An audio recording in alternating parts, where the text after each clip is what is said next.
الله ربي والإسلام ديني ومحمدا رسول الله ويقيني. Rabbi ja'alni muqimas shalah, jadikan aku orang yang menegakkan salat, wa min dzurriyyati, sampai anak cucu keturunanku orang yang menegakkan salat. Rabbana wa taqabbal du'a.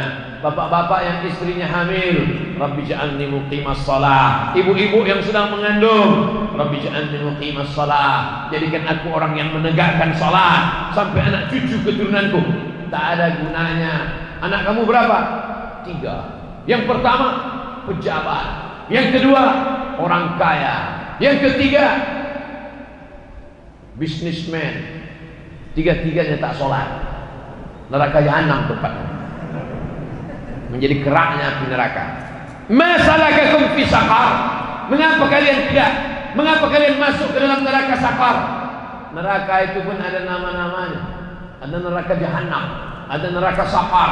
Masalakakum fi saqar, mengapa kalian masuk neraka saqar? Penghuni neraka saqar menjawab, lam naku minal musallin, kami tidak sholat. Makanya kalau ada tetangga, kawan, sahabat, teman satu grup WhatsApp, berikan kabar kepada mereka, kau yang tak sholat enggak apa-apa, masih banyak seat kosong di sakor.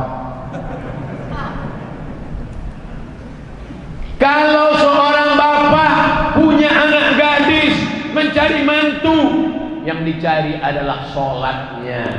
Idza ja'akum man tardawna dinahu, kalau kau lihat anak muda itu bagus agamanya, rajin dia sholat, wa khuluquhu, baik akhlaknya, fazawwijuhu, nikahkanlah dia. Berapa banyak orang yang dilihat karena mobilnya, dilihat karena pekerjaannya, karena PNS-nya, karena BUMN-nya, karena dia pegawai, karena dia pejabat, tapi ternyata tidak sholat. Tak ada kenikmatan hidup, tak ada qurrata a'yun, sejuk dipandang mata. Tapi berapa banyak orang yang biasa-biasa saja, tapi karena dia sholat, dunia kau kejar, akhirat belum tentu kau dapat. Tapi kalau akhirat yang kau cari, maka dunia akan bersimpuh di bawah tapak kaki. Ini pelajaran buat kita bersama. Masjid yang sudah besar, yang sudah cantik, yang sudah indah, ini bukan dibangun dengan bim salabim abrakadabra. Ini bukan dibangun dengan kertas, ini bukan dibangun dengan daun, ini dibangun dengan jerih payah, keringat, tetes air mata dan darah.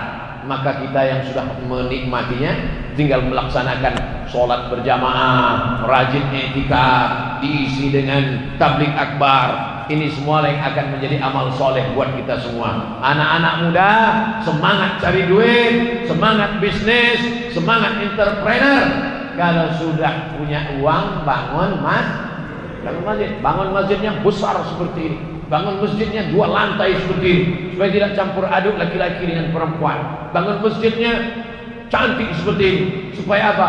Supaya kita bangga menunjuk, mana masjid kalian? Tuh masjid kami. Yang mana? Yang bagus, yang cantik. Jangan sampai masjidnya seperti kandang burung merpati. Setiap ditanya orang, mana masjid kalian?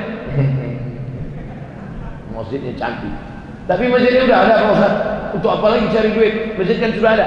Bangun 1000 masjid dari mulai Sabang sampai Papua, seperti Masjid Jami Al-Mukarramah ini, insyaallah. Amin. Udah aku sampaikan ya Allah. Anak-anak muda ini sudah memotivasi ya Allah. Kalau sebelum mereka mati mereka bangun masjid, alhamdulillah. Sudah mati enggak juga bangun masjid, tidak salahku lagi ya Allah. Sudah aku sampaikan di hadapan mereka. Kita tidak selesai. Rumah baru, mobil baru, sepatu baru, baju baru, sudah selesai dengan kita. Kita adalah orang-orang yang zuhud. Orang zuhud itu apa? Orang zuhud itu adalah ada uangnya, ada hartanya, tapi tidak dia pakai untuk memperturutkan hawa nafsunya. Duitnya banyak, tapi dia tidak sibuk outfit dengan sepatu baru, baju baru, jaket kulit nyamuk. Kalau ada orang pakai jaket kulit buaya itu biasa, jaket kulit ular sawah itu biasa. Nyamuk dikumpul, bisa jaket kulit nyamuk harga 300 juta, hanya untuk mempertontonkan di hadapan orang, ini loh saya punya sesuatu yang kamu tidak punya. Itu orang yang memperturutkan hawa nafsu. Sedangkan Zuhud adalah ada uangnya, ada duitnya, tapi tidak dia pakai untuk itu. Justru dia pakaikan untuk membangun masjid. Itulah orang yang zuhud. Tapi sekarang orang berpandangan zuhud adalah, itu loh Pak Ustaz, ada orang zuhud pakaiannya koyak, sobek-sobek, compang-camping, dia nggak punya apa-apa. Itu loh Pak Ustaz zuhud. Itu bukan zuhud, itu fakir miskin, bodoh. Orang zuhud itu adalah orang yang punya uang, punya duit, dia bisa bangun rumah megah, tapi tidak dia bangun. Lalu yang dia bangun apa? Dia buat rumahnya sederhana, mobilnya biasa-biasa saja, pakaiannya biasa-biasa saja, tapi yang dia pakai adalah membangun masjid. Itulah orang yang zuhud. Dokter-dokter spesialis zuhud, pengacara-pengacara zuhud, polisi-polisi zuhud, tentara-tentara zuhud. Mereka sanggup beli mobil mewah, tapi dia pakai mobil biasa. Kenapa? Karena uangnya dia pakai untuk membangun masjid. Ini mesti diluruskan pemahaman tentang zuhud ini. Ini ada orang penanya sampai 10 juta harganya. Ustaz Somad, ini pena saya ini 10 juta nih, Ustaz. Yang nanya siapa? Sekali tegak berdiri, outfit 100 juta, mulai sepatu 30 juta, celana 20 juta, kemeja 5 juta, topi 5 juta, semuanya utang. Kredit. Setiap dengar suara sepeda motor di depan rumah, pucat ketakutan. Siapa? Debt collector. Mau menagih hutang. Makan tak selera, tidur tak lelap. Bukan itu keindahan hidup. Keindahan hidup adalah hidup biasa-biasa saja, hidup dengan cara yang sederhana, normal-normal. Inilah orang disebut orang cerdas, smart.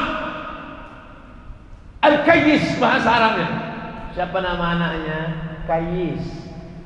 Apa arti Kayyis? Entah. Kayyis artinya orang yang cerdas. Siapa itu orang yang cerdas? Bukan orang yang IQ-nya 200, bukan orang IP-nya 4, bukan profesor doktor, bukan itu cerdas.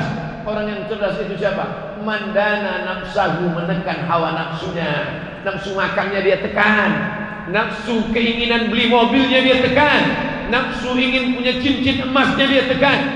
Wa amila lima ba'dal maut, yang dia pentingkan adalah beramal untuk setelah matinya. Dibeli cincin, dibeli gelang, dibeli subang, dibeli anting, dibeli mobil dari emas. Kalau kau mati tinggal, tapi kalau kau bangunkan ke masjid, ini nilai akan kekal abadi sampai hari kiamat insyaallah. Amin. Jadi masyarakat di sekitar masjid ini adalah masyarakat yang cerdas. Kenapa? Karena uangnya dia pakai untuk bangun masjid. Dia meninggal dunia tanpa saya sebutkan untuk almarhumah fulan anak binti fulan, tanpa saya sebutkan, mengalir pahalanya untuk mereka. Semua yang sholat di masjid ini, semua yang baca Quran, semua yang baca maulid, semua yang bersolawat, semua yang beristighfar, semua yang beriktikaf di sini, pahalanya mengalir kepada semua yang mereka meninggal yang sudah mewakafkan di masjid ini. Sekarang kalau mau sedekah untuk masjid ini, mau sedekah apa lagi? Semuanya sudah cukup, semuanya sudah mantap. Mau sedekah mikrofon, sebanyak-banyak mikrofon, 1, 2, ada yang mau dipasang. Saya tidak mau pasang mikrofon yang di telinga tadi. Nanti saya merasa seperti sedang jadi DJ. Salat subuh berjamaah di Masjid Jami' Al-Mukarramah. Ada namanya masjid, ada namanya Masjid Jami'. Apa beda masjid dengan Masjid Jami'? Masjid nggak ada sholat Jumatnya, sholatnya cuma subuh, zuhur, asar, maghrib, isya. Kalau ada sholat Jumatnya, namanya Masjid Jami'. Di Yaman begitu, di Mesir pun begitu, cuma 2 aja. Masjid dekat rumah kami kecil, nggak ada sholat Jumatnya, namanya masjid. Kalau ada sholat Jumatnya, Masjid Jami'. Masjid ini ada sholat Jumatnya? Ada. Mimbarnya mana? Masya Allah, disangka tiang. Aslinya dalam fikih itu cuma 2. Masjid yang ada sholatnya tapi gak ada Jumat, masjid yang ada sholat Jumatnya, Masjid Jami'. Sampai ke Indonesia jadi 7. Masjid Agung, Masjid Raya, Masjid Besar, Masjid Jami, Masjid Islamic Center, surau langgar musola. Orang Jawa dilanggar nggak mati. Di Jawa banyak langgar, kalau di Sumatera banyak surau. Makanya ada novel judulnya Runtuhnya Surau Kami. Surau itu adalah nama local wisdom, orang kita memberi nama, tapi semua itu adalah masjid. Makanya kalau ada dekat rumah langgar, sampai Arab Lungonang di mas, Arab Lungonang langgar, jangan sampai dilanggar. Usolli sunatan tahiyatal langgar 3 rakaat lillahi ta'ala, tetap sholatnya tahiyatal masjid. Enaklah kamu sudah sedekah bangun masjid, pahalanya mengalir. Saya cuman bangun langgar nggak ngalir juga. Tapi langgar nggak ada disebut dalam hadis. Terjemahannya itu namanya langgar. Jadi jangan benturkan antara budaya. Budaya ini juga adalah bagian dari budaya umat Islam di Indonesia. Nanti kalau ada orang bertanya, Ustaz Somad, ada langgar di zaman Nabi? Enggak ada. Langgar dan surau itu bid'ah, wa kullu bid'atin dhalalah, wa kullu dhalalatin finnah. Namanya saja. Cara memanggil orang pun begitu. Dipanggil orang, hayya 'alas shalah.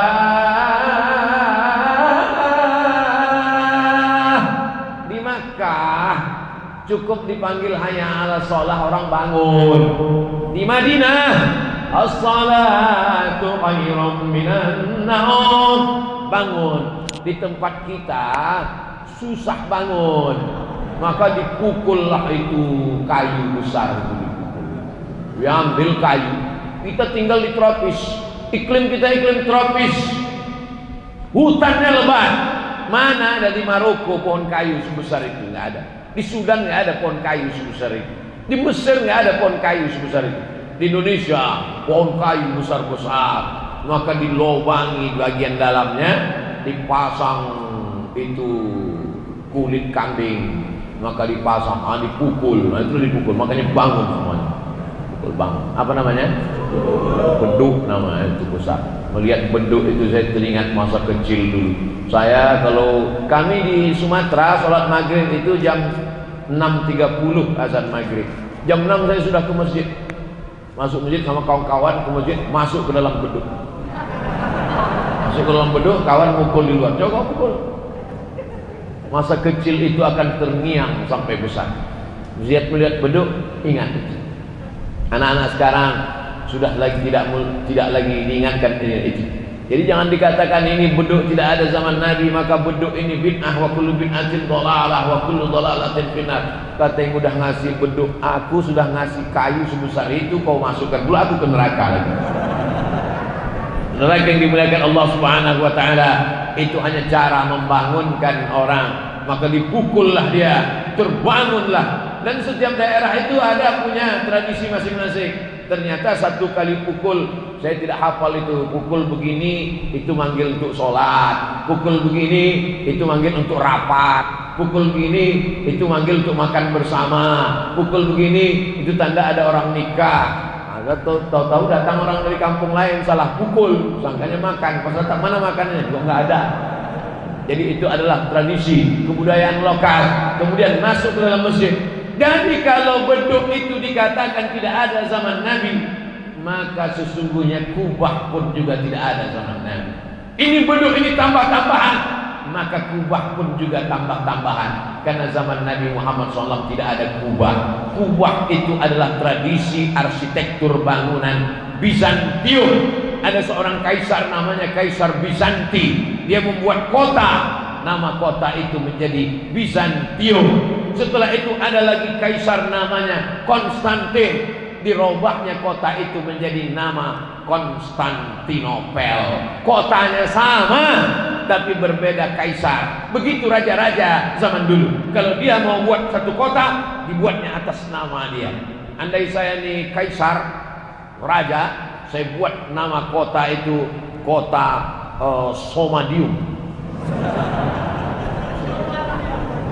Nama dia Bizanti, dibuatnya kota, dirobahnya kota itu bernama Bizantium.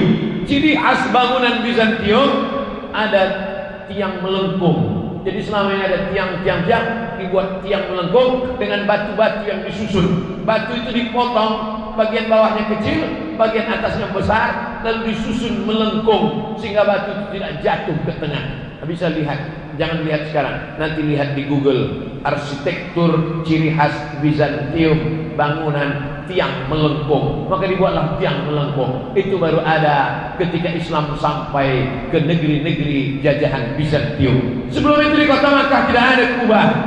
Waktu itu atap Masjid Nabawi itu hanyalah pelepah korma yang disusun-susun datar saja. Lalu kemudian dari mana itu datang menara? Menara diambil dari kata nar.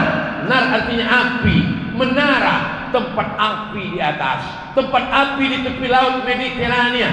Ketika orang naik kapal, dia tidak tahu mana tepian. Di tengah malam, maka dipasanglah api di tepi pantai. Di atasnya ada api menyala. Orang Arab menyebutnya manara, orang kita menyebutnya mercusuar. Maka ketika Islam sampai, pasukan Islam dari kota Al-Madinah Al-Munawwarah menyeberang Laut Merah sampai ke sebuah kota yang didirikan oleh Kaisar Alexander the Great. Kota itu bernama Alexandria. Alexandria adalah kota 200 km dari Kairo. Di sana ada sebuah mercusuar. Mereka buang apinya. Dibuang apinya, naiklah muazzin ke atas. Dia azan dari atas. Allahu Akbar, Allahu Akbar. Suara lebih kuat, kena lebih tinggi. Itulah asal muasal ma'zanah, tempat azan. Bilal tidak pernah azan di atas menara. Karena zaman Nabi tak ada menara. Bilal azan di atas satah, di atas atap rumah orang di kota Al-Madinah Al-Munawwarah. Jadi bangunan-bangunan ini adalah tambahan setelah Nabi Muhammad SAW meninggal. Kubah bukan diajarkan Nabi, menara bukan dibuat Nabi. Tapi sekarang kalau sudah masjid, seolah-olah menara dengan kubah adalah rukun masjid. Ini menunjukkan Islam boleh mengambil arsitektur bangunan. Maka kita lihat di Bandung ada masjid dengan arsitektur saudara kita dari Tionghoa, Masjid Chengho, ada di Semarang. Lalu kemudian di Makassar saya pernah ceramah di masjid Cina. Ini boleh mengambil. Ini kenapa? Karena Islam tidak mengarangkan bangunan arsitektur selama tidak mengambil akidahnya, selama tidak mengambil keyakinannya. Yang diambil hanya bangunannya. Yang selama bagus-bagus tidak salah. Apa bagusnya kubah? Maka dengan arsitektur melengkung kubah, di tengah tidak ada tiang. Apa bagusnya menara? Dengan adanya menara, maka muazzin lebih leluasa, suaranya lebih sampai ke telinga jamaah. Zaman dulu muazzin itu naik ke atas. Zaman sekarang muazzinnya di bawah, suaranya yang ke atas. Yang menyampaikan suara ke atas siapa? Kabel. Ya cukup ke kabel. Allahu Akbar. Ada juga suara walaupun kecil. Allahu Akbar, Allahu Akbar. Sampai suara. Setelah itu imam pun meletakkan mikrofon ke bajunya. Setelah itu imam pun sholat. Allahu Akbar. Setelah itu salam. Assalamualaikum warahmatullahi. Muncul masalah baru. Apa masalahnya? Ternyata kabel imam sampai ke atas menara. Di atas menaranya banyak tai burung. Pak Ustadz boleh nanya? Boleh. Apa hukumnya imam sholat, kabel yang nyangkut di bajunya ada tai burung sampai ke atas? Memunculkan masalah fikih baru. Gimana pertanyaannya Pak Ustadz? Apa jawabannya? Orang saya yang nanya, masa saya yang jawab? Sudah dibahas dalam pembahasan para ulama. Saya hanya ingin menceritakan bahwa ketika kita belajar peradaban Islam, maka Islam tidak mengharamkan sesuatu yang tidak ada pada zaman Nabi Muhammad sallallahu alaihi wasallam. Jadi jangan membuat suatu masalah baru. Masjidnya sudah bagus, masjidnya sudah cantik, kita tinggal menikmati meramaikannya saja. Maka kita tinggal memakmurkan masjid. Siapa yang memakmurkan masjid ini? Innama ya'muru masajidallah. Orang yang memakmurkan masjid ini man amana billah, beriman kepada Allah, wal yaumil akhir, percaya bahwa dunia ini akan kiamat. wa aqamas shalah, dia menegakkan salat, wa ataz zakat, dia bersedekah, berzakat, berinfak, berwakaf, wa lam yakhsha illallah, dan dia tidak takut kepada yang lain, takutnya hanya kepada Allah. Kita doakan anak cucu kita memakmurkan masjid sampai hari kiamat.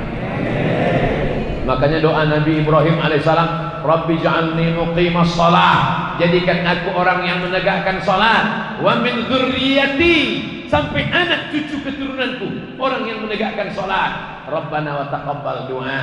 Bapak-bapak yang istrinya hamil, Rabbi ja'alni muqimas shalah. Ibu-ibu yang sedang mengandung, Rabbi ja'alni muqimas shalah, jadikan aku orang yang menegakkan salat sampai anak cucu keturunanku. Tak ada gunanya. Anak kamu berapa? 3. Yang pertama pejabat, yang kedua orang kaya, yang ketiga bisnismen. Tiga-tiganya tak sholat, neraka jahanam tempatnya, menjadi keraknya api neraka. Masalakakum fi saqar, mengapa kalian tidak, mengapa kalian masuk ke dalam neraka saqar? Neraka itu pun ada nama-namanya, ada neraka jahanam, ada neraka saqar. Masalakakum fi saqar, mengapa kalian masuk neraka saqar? Penghuni neraka saqar menjawab, lam naku minal musallin, kami tidak sholat. Makanya kalau ada tetangga, kawan, sahabat, teman satu grup WhatsApp, berikan kabar kepada mereka, kau yang tak sholat enggak apa-apa, masih banyak seat kosong di sakor. Kalau seorang bapak punya anak gadis mencari mantu, yang dicari adalah sholatnya. Idza ja'akum man tardawna dinahu, kalau kau lihat anak muda itu bagus agamanya, rajin dia sholat, wa khuluquhu, baik akhlaknya, fazawwijuhu, nikahkanlah dia. Berapa banyak orang yang dilihat karena mobilnya, dilihat karena pekerjaannya, karena PNS-nya, karena BUMN-nya, karena dia pegawai, karena dia pejabat, tapi ternyata tidak sholat. Tak ada kenikmatan hidup, tak ada qurrata a'yun, sejuk dipandang mata. Tapi berapa banyak orang yang biasa-biasa saja, tapi karena dia sholat, dunia kau kejar, akhirat belum tentu kau dapat. Tapi kalau akhirat yang kau cari, maka dunia akan bersimpuh di bawah tapak kaki. Ini pelajaran buat kita bersama. Masjid yang sudah besar, yang sudah cantik, yang sudah indah, ini bukan dibangun dengan bim salabim abrakadabra. Ini bukan dibangun dengan kertas, ini bukan dibangun dengan daun, ini dibangun dengan jerih payah, keringat, tetes air mata dan darah. Maka kita yang sudah menikmatinya tinggal melaksanakan sholat berjamaah, rajin i'tikaf, diisi dengan tabligh akbar. Ini semua yang akan menjadi amal soleh buat kita semua. Anak-anak muda semangat cari duit, semangat bisnis, semangat entrepreneur. Kalau sudah punya uang, bangun masjid. Bangun masjidnya besar seperti ini, bangun masjidnya 2 lantai seperti ini, supaya tidak campur aduk laki-laki dengan perempuan. Bangun masjidnya cantik seperti ini, supaya apa? Supaya kita bangga menunjuk, mana masjid kalian? Tuh masjid kami. Yang mana? Yang bagus, yang cantik. Jangan sampai masjidnya seperti kandang burung merpati. Setiap ditanya orang, mana masjid kalian? Masjidnya cantik, tapi masjidnya udah ada Pak Ustaz. Untuk apa lagi cari duit? Masjid kan sudah ada. Bangun 1000 masjid dari mulai Sabang sampai Papua, seperti Masjid Jami Al-Mukarramah ini, insyaallah. Amin. Udah aku sampaikan ya Allah. Anak-anak muda ini sudah kumotivasi ya Allah. Kalau sebelum mereka mati mereka bangun masjid, alhamdulillah. Sudah mati enggak juga bangun masjid, tidak salahku lagi ya Allah. Sudah aku sampaikan di hadapan mereka.